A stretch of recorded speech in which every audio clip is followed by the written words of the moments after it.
ആ തീരുമാനം ഒരു കാരണവശാലും നടപ്പാക്കാൻ ഞങ്ങൾ സമ്മതിക്കില്ല. ഇവരെല്ലാം കൂടി തീരുമാനിച്ചതാണല്ലോ കേരളയിൽ. നടന്നില്ലല്ലോ. ഇത് നടപ്പാക്കാൻ സമ്മതിക്കില്ല.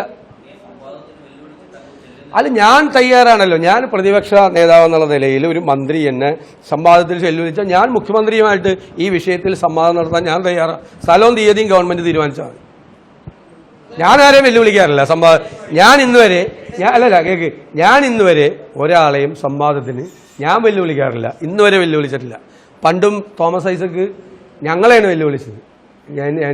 ഞങ്ങളല്ല വെല്ലുവിളിച്ചത്. അപ്പൊ ഇപ്പൊ വെല്ലുവിളിച്ച മുഖ്യമന്ത്രിയും പ്രതിപക്ഷ നേതാവും എന്നുള്ള നിലയിൽ സംവാദം നടത്തി എനിക്ക് വലിയ സന്തോഷമാണ്. ഞാൻ എപ്പോഴും റെഡിയാ മുഖ്യമന്ത്രിയായിട്ട് ആവാന്നേ.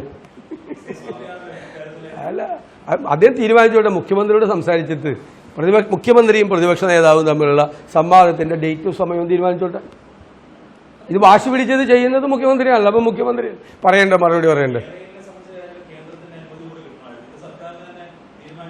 അല്ല, നടക്കില്ല. അവിടെ വെള്ളം കിട്ടണ്ടേ? അവിടെ നടക്കില്ല. ഇത് നടപ്പാക്കാൻ ഞങ്ങൾ സമ്മതിക്കില്ല.